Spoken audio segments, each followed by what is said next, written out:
Luzon, Visayas, Mindanao at buong mundo. Ngayon na ay Biyernes, unang araw ng Marso 2024. Ako si Barbie Mulak at ito ang Balitang A to Z. Atras! Fire Prevention Month, sinalubong ng insidente ng sunog sa Valenzuela City. Naitalang fire incidents ng BFP ngayong unang 3 buwan ng taon, mas mataas ng 25% kumpara noong nakarang taon. Ikaw lang din ang mapapahiya, ikaw lang din ang pag-uusapan sa buong prod. Dahil sa patuloy na problema ng sexual harassment sa trabaho, pagpapaigting ng safe space para sa mga kababaihan, ipinanawagan ngayong Women's Month.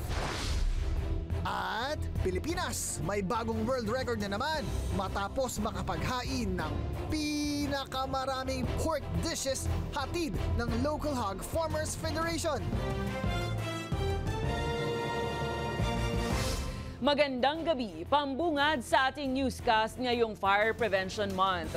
Umakyat na sa 25% ang insidente ng sunog na naitala ng Bureau of Fire Protection sa bansa ngayong 2024. Kumpara yan sa parehong panahon noong 2023. Kabilang dito ang mahigit 72 na forest fires bunsod ng El Nino sa norte at isang industrial fire na sumiklab naman sa Valenzuela City kaninang hapon. Kaya naman, nananawagan ng gobyerno sa publiko, magbayanihan para mapigilan ang mga insidente ng sunog. Ang detalye sa ating Balitang A to Z.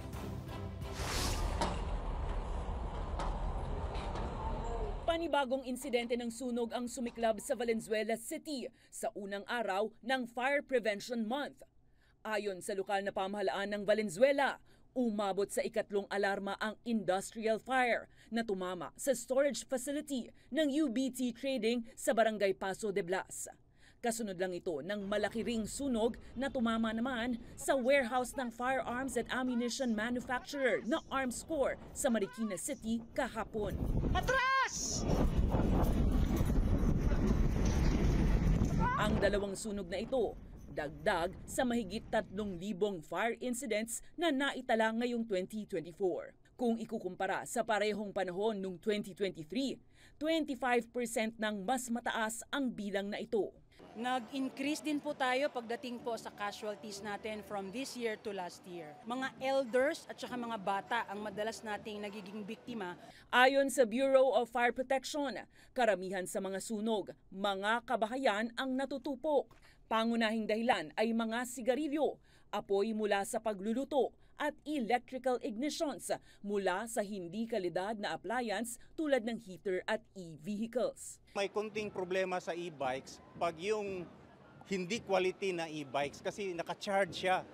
Kadalasan ng e-bike sa loob ng bahay siya inilagay natin habang nag-charge. Kadalasan ito nag-overload. Smoking po ang lumalabas sa ating data na top cause of fire. So ang ating laging nire-remind ay maging responsible ang ating mga community, lalong-lalo na nga itong mga naninigarilyo. Pinangangambahan naman ng BFP na mas tumaas pa ang bilang ng sunog dahil sa inaasahang mas mainit na panahon bunsod ng El Nino. Yung sunog ngayon sa car, we have ongoing 8 fire incidents. 72 na po yung naitala nating sunog sa Caldillera. Kaya naman kanina, sa Fire Prevention Kick-Off Ceremony sa Quirino Grandstand sa Maynila, sanib puwersa ang BFP, fire volunteers, local government units at iba pang ahensya ng pamahalaan upang magpaalala sa publiko na mas maging maingat. Fire safety is one priority sa buhay na hindi sabihin man nating uunahin ng bigas kaysa sa fire extinguisher. Pero paglaanan ng oras, paglaanan ng atensyon ang pagkakaroon ng firefighting equipment. Dito ibinida ng Fire Bureau ang kanilang mga fire truck, ambulansya at emergency motorbike na bahagi ng kanilang first aid service team. Present din ng kapulisan, militar at ang Philippine Air Force na nagdemo pa ng chopper na may heli bucket. Sa huli, umaapela ang BFP sa publiko na magbayanihan para maiwasan ang paglobo pa ng insidente ng sunog. Again, we go back sa education, sa fire safety, awareness ng community. Tulong-tulong na po efforts, bayanihan po ang ating kailangan. Sa ano ma'am?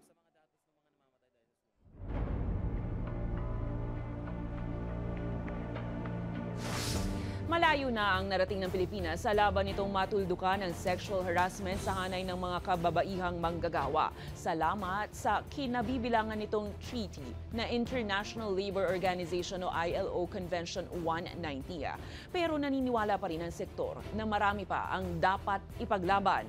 Yan ang naging mensahe ng protesta ngayong International Women's Month sa Quezon City. Naniniwala kasi silang wala pa rin safe space sa kanilang pinagtatrabahuhan. Ang detalye sa balitang A to Z ni Ian Maghanoy.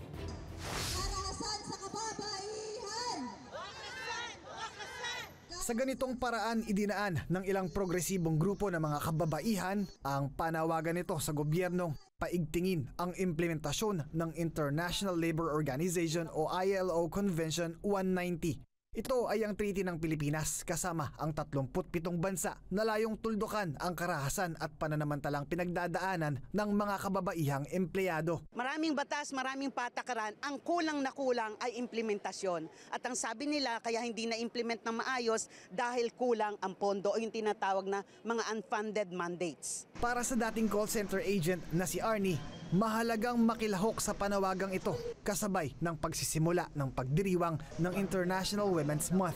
2 beses na raw kasi siyang nakaranas ng sexual harassment mula sa isang team leader sa nooy pinasukang BPO company sa Taguig City. Lumapit siya ulit sa akin, then sabi niya, gusto mo ba itulungan kita? Dito ka na lang sa LOB namin, mas malaki sahod dito. Ganyan. Tapos may pag-akpay na siyang nangyari na ginawa noon. Inakbayan niya ako. Sa ganito, inakbayan niya ako. Syempre kasi nga, babae ako at hindi kami close talaga. Sa kabila raw kasi ng pag-iwas ni Arnie sa naturang TL sa smoking area, tuloy pa rin daw ang pagdikit nito sa kanya. Kung gusto mo, sama ka sa amin after shift. Syempre ako, meron na akong imagination na usually pag mga ganyan, feeling ko mararape na ako or whatever. Kasi yung approach nga niya sa akin, iba na. Sa pinakahuling tala ng Commission on Human Rights o CHR, isa sa bawat 3 kababaihang manggagawa ang patuloy na nabibiktima ng sexual harassment sa trabaho. Sinasarili nila yung karahasan at maraming mga bagay at rason kung bakit nila ito ginagawa. Kasama dito yung takot na hindi sila suportaan, at hindi sila paniwalaan. Kasama din dito yung karanasan na baka mahirap yung pagsampa ng kaso, walang kakayanan, walang suporta. Habang 2 naman sa bawat 3 biktima nito, hindi naaaksyonan ng otoridad. Marami raw kasi sa mga biktima nito, tikom ang bibig dahil sa posibleng victim blaming. Nandun din yung rason na maaring tingnan mo na ikaw din ay sisisihin sa karahasan na naranasan mo. Kaya nangyari yan sa'yo dahil ganyan yung damit mo, dahil ganyan ka kumilos. Pwede silang mawalan ng trabaho at pwede sila talaga ma-stigmatize. Huwag mo nalang pansinin kasi kapag nagpa-HR ka pa, magiging issue pa yan sa buong prod. Ikaw lang din ang mapapahiya, ikaw lang din ang pag-uusapan sa buong prod. Para sa CHR, survivor ang nararapat na itawag sa sino mang mga kababaihang manggagawang naaabuso sa trabaho, taliwas sa kadalasang biktima kung ituring at itawag ng marami. At bilang tayo na sa paligid, dapat ang ating approach ay survivor-centered.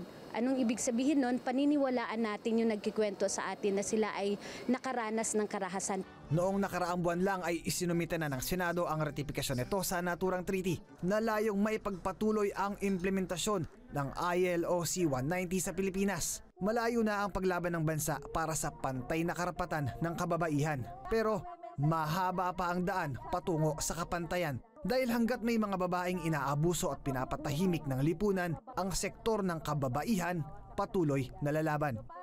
Para sa Balitang A to Z, Ian Maghanoy.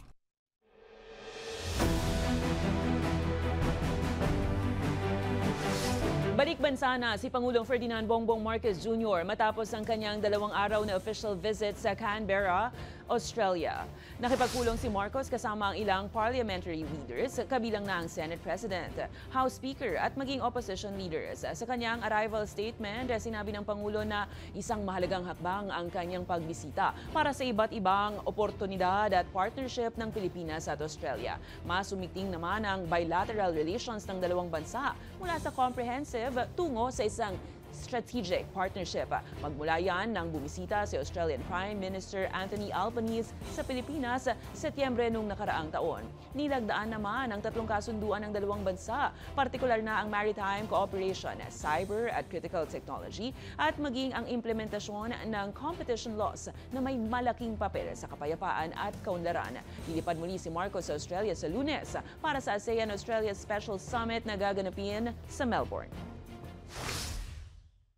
Australia remains and will continue to be one of our closest friends. In the spirit of bayanihan and mateship, we shall forge ahead in fully maximizing the potentials and the gains from this strategic partnership between our two forward-looking, law-abiding maritime states. Paiimbestigahan ni Senate Committee on Agriculture and Food Chairman Senator Cynthia Villar ang napabalitang pagtitinda ng bagsak presyo na bigas ng NFA ng mga tauhan ng National Food Authority sa ilang rice traders.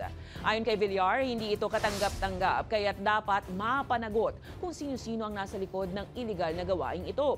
Nauna naman nang bumuo ng investigating panel ang Department of Agriculture para imbestigahan ang issue, habang nananawagan ngayon si Agriculture Secretary Francisco Chu Laurel Jr. na magkusa raw na mag-file ng leave ang mga nasa likod ng anomalya. Mag-investigate kami dyan kasi I have personal experience with regards to that. Kaya mas maganda na kung sino yung mga grupo dyan na naglalaban na mag-leave na lang, mag-voluntary leave na lang sila kaysa sa umaksyon pa ako before that. But of course, we have to see that we have to presume innocence muna, di ba? Nakatakda namang imbestigahan ng Department of Education ang umano'y pagbebenta ng ilang school personnel ng booklets para sa Catch Up Fridays program. Ayon sa ahensya, mahigpit nilang ipinagbabawal ang naturang pagbebenta at iginigiit na hindi dapat maglabas ng pera ang mga bata para sa naturang aktibidad. Samantala, hinihimok naman ng DepEd ang mga estudyante na i-report sa kanila sakaling nakaranas ng naturang insidente. Matatanda ang ipinatupad ng DepEd ang Catch Up Friday noong January 12 para paghusayin pa ang reading skills at academic performance ng mga mag-aaral.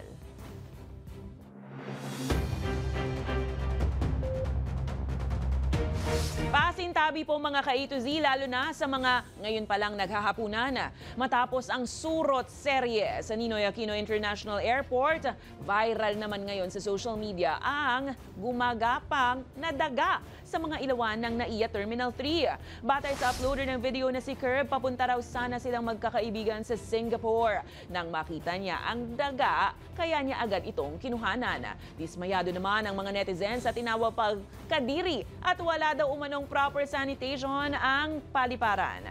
Sa ngayon, wala pang pahayagan na NAIA ukol sa bagong issue. At naku po mga ka-A to Z, busina po muli tayo dahil magkakaroon ng dagdag bawas sa petrolyo sa susunod na linggo. Batay sa abiso ng Department of Energy, nasa 20 hanggang 25 sentimos ang taas singil kada litro ng gasolina, 30 hanggang 60 centavos naman ang tapya sa kada litro ng diesel, habang nasa 30 hanggang 50 sentimo ang bawas kada litro sa kerosene. Paliwanag ng ahensya, bunsod ito ng pagbabawas ng produksyon ng langis ng mga miyembro ng oil-producing exporting countries o OPEC at paglawak pa ng gulo sa Middle East. Samantala mga ka-A to Z, naku po, kapit din sa pagtitipid dahil epektibo na ngayong araw ang dagdag presyo naman sa kada litro ng LPG. Sa anunsyo ng Petron, nasa 30 sentimos ang taas presyo sa kada kilo ng LPG, 27 centavos naman sa kada kilo ng Solane LPG.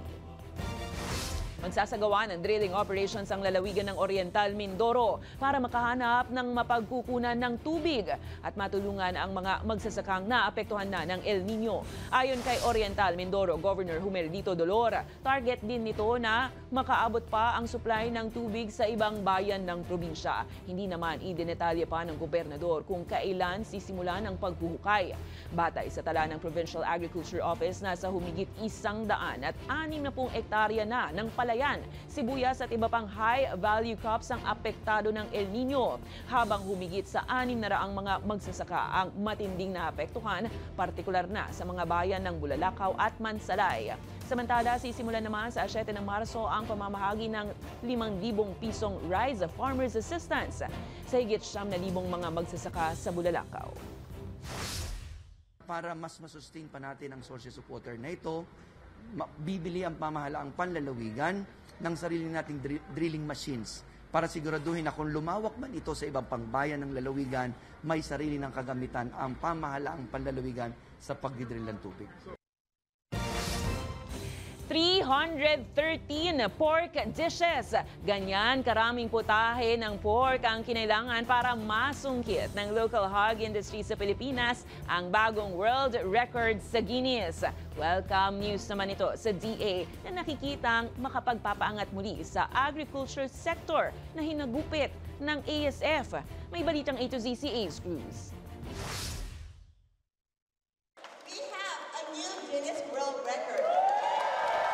Kung lutong ulam na baboy lang naman ang pag-uusapan, ang Pilipinas ilalaban talaga na maging number 1. Ito'y matapos makapasang bansa sa Guinness World Record bilang pinakamaraming putahing baboy na inilatag sa 100 na kung saan karneng baboy ang sangkap at laman. Daan-daang lutong ulam magkahalong patok at bago sa panlasang Pilipino. Lechon, laing na may karneng baboy, pan de porchetta at daan-daang pang pork dishes, name it, The Hog Festival 2024 have it. Bagamat naunang inihain ng 341 na bilang, kahit nabawasan matapos ang judging, hindi ito naging dahilan para hindi makuha ng Pilipinas ang bagong world record. The most variety of pork dishes on display is 313 dishes. Congratulations!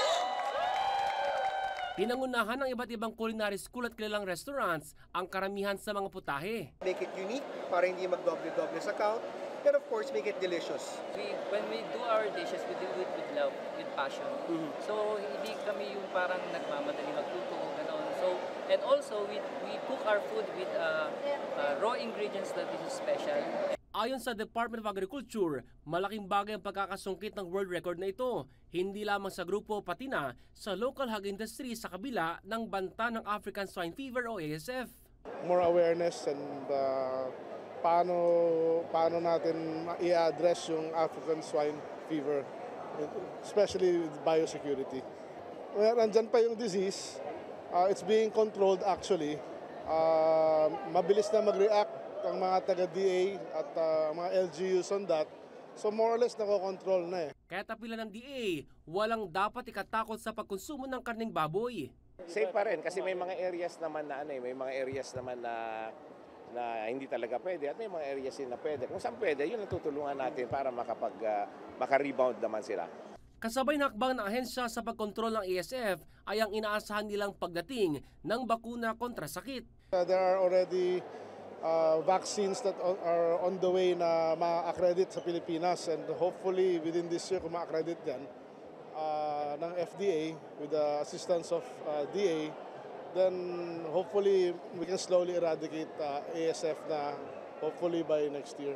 Pero ayon sa Senate Committee on Agriculture and Food Chair Senadora Cynthia Villar, questionable ang pagpayag ng DA sa bakuna kontra ASF dahil sa kanyang pagkakaalam, hindi ito pinapayagan sa ibang bansa.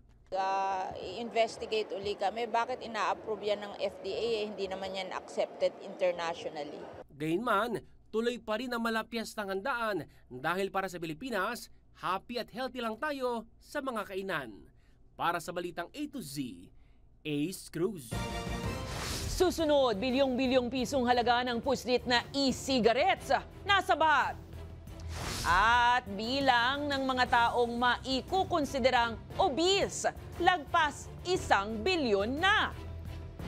Abangan ang kumpletong ulat sa pagbabalik ng balitang A to Z.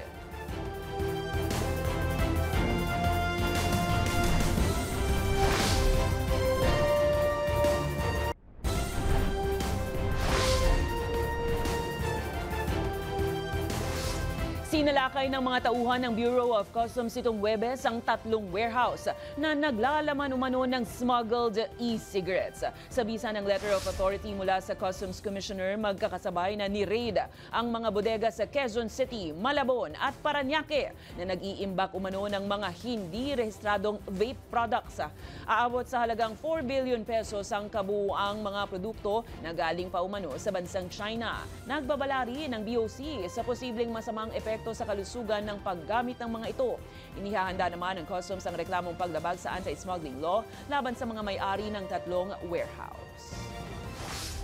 Naghahanda na ang Philippine National Police para sa 2025 midterm elections. Ayon kay PNP, PIO Acting Chief Colonel Jean Fajardo, nagsimula ng makipagpulong ang kanilang technical working group sa mga opisyal ng Commission on Elections. Target anya nila na mapababa ang bilang ng anumang election-related incidents. Samantala, sa pinakahuling tala ng COMELEC, umabot na sa 750,000 ang bilang ng mga bagong rehistradong botante para sa susunod na halalan. May mga recommendation po tayong isinabmit before sa COMELEC during our post-critic and post-assessment, particularly doon po sa classification po ng green, yellow, and red category. And hopefully po, ay this time around po ay makonsider po yon ng COMELEC in terms of reclassifying yung mga areas po. Kasi kung matatandaan niyo po ma'am, yung color category po ay galing po yung mga parameters at approved po yan ng COMELEC. Sa iba pang balita, nakapagpiyansa na ang kampo ng drag artist na si Pura Luca Vega matapos itong muling arestuhin. Inaresto kahapon ng mga pulis si Pura Luca o Amadeus Fernando Pagente sa Santa Cruz, Maynila dahil sa kasong immoral doctrine na isinampa naman sa Quezon City. Kampante ang abogado niyang si Attorney Michael De Castro na mapawalang sala si Pura. Kinondenahan ni De Castro ang reklamong inihain kay Pura gayong nagpapakatotoo lang raw ang drag artist sa pagpapahayag ng kanyang paniniwala. Gusto lang namin ipahiwatig sa lahat ng sumusubaybay na 21st century na guys, no? Hindi illegal ang magpakatotoo at mas lalong hindi immoral ang manampalataya ayon sa sarili nating konsensya. I don't think na tama yun, yung sarili nating expression ng ating paniniwala, kung ano yung ating sariling katotohanan, illegal. No? Kahit sino, dapat kaya natin sabihin kung ano yung katotohanan natin.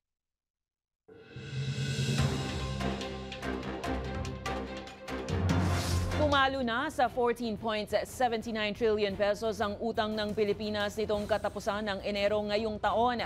Ayon sa Bureau of Treasury, mas mataas ito ng 1.19% mula sa naitala noong December 2023 na 14.61 trillion pesos. Samantala, ipinanawagan naman ni Gabriela Party List Representative Arlene Brosas sa pamahalaan na magkaroon ng wage subsidy para sa mga manggagawa sa ilalim ng pribadong sektor. Ito ay para maibsan ang bigat ng pasanin para sa maliliit na negosyante sa gitna ng usaping pagtataas ng sahod.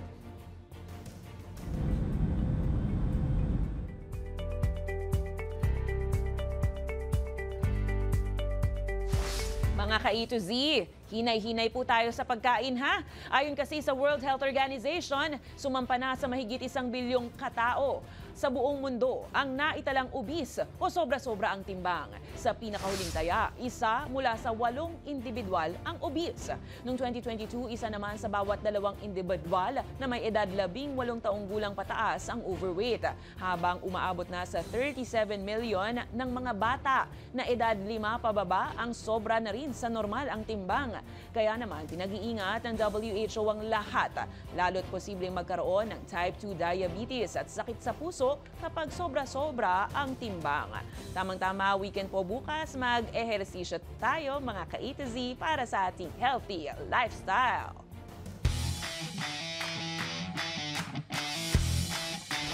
Sa balitang sports, isang powerful performance ang inilabas ng NBA star at Los Angeles Lakers star player LeBron James matapos galingan sa laro kontra Los Angeles Clippers. Pumuntos ang LA Lakers ng 116 lamang ng 4 na score sa Clippers ng 112. Nakabuo naman ng 34 points si LBJ kung saan 19 points sa mga ito ipinuntos sa fourth quarter. Wow, ang galing ha para tuluyang makalamang kontra Clippers. Sa sports pa rin, inihayag ng Pilipinas ang bidding nito para maging host ng 2025 International Volleyball Federation sa Men's World Championships sa September 12 hanggang 25. Sinabi ni Philippine National Volleyball Federation President Ramon Suzara na gagamitin nilang bala sa bidding ang ilang matagumpay nitong pag-host sa Volleyball Nations League noong nakalipas na 2 taon. Isa ang Mall of Asia Arena at Smart Araneta Coliseum sa tinitingnan venue ng torneo sakaling makuha nga ng bansa ang hosting. Sa aming pagbabalik, aktor na si Tom Rodriguez naka-move on na nga ba sa love life? Manatiling nakatutok, kayo ay nanonood ng Balitang A to Z.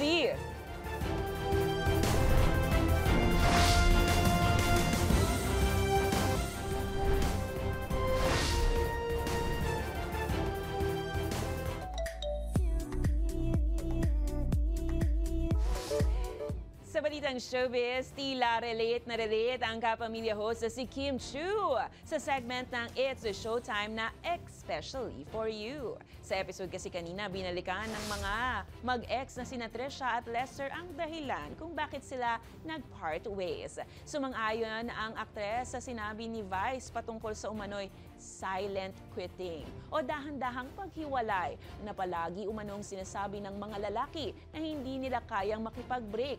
Kaya, naghihintay lang silang may gumive up ang partner. Sagot ng Chinita Princess, sasabihin umano ng mga lalaki, sino ba nakipaghiwalay sa relasyon? Siya raw itong hiniwalayan. Siya raw ang victim. Sabi naman ni Vice kay Kim Chiu, umani ng samot-saring reaksyon ito sa audience pati na sa social media. Matatandaang nagtapos noong Disyembre nakaraang taon ng 12-year romantic relationship ni Kim Chiu sa aktor na si Sian Lim. Samantala, usap-usapan ngayon na may dinedate na nga raw na bago ang aktor na si Tom Rodriguez. Sa isang exclusive media interview, sinabi ng aktor na perfect ang timing ng kanyang pagkakamit sa isang special someone dahil 100% na nakapag-move on na umano siya matapos ang kanilang hiwalayan ng aktres na si Carla Abellana. 2 taon na ang nakararaan. Sinabi niya rin sa interview na ito na rin daw ang simula ng kanyang comeback matapos magpahinga si Tom sa showbiz ng saglit na panahon.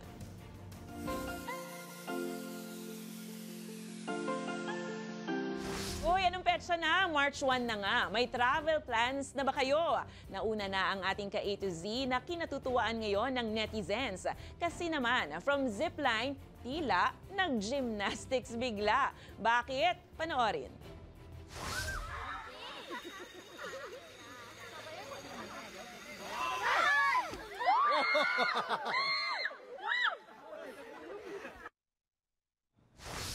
Yan ang tinatawag na adventure. Paalala, sabayan ng pag-iingat ang ganap natin ngayong nalalapit na summer. Kung kayo po ay may kwentong kakaiba, mga kwento ng pag-ibig o storya ng inspirasyon at pag-asa, maaari niyo itong ibahagi. Sumali sa ating Facebook group na Balitang A to Z, panoorin ang replay ng ating programa at sundan ang ating social media pages. Hanapin ang Balitang A to Z.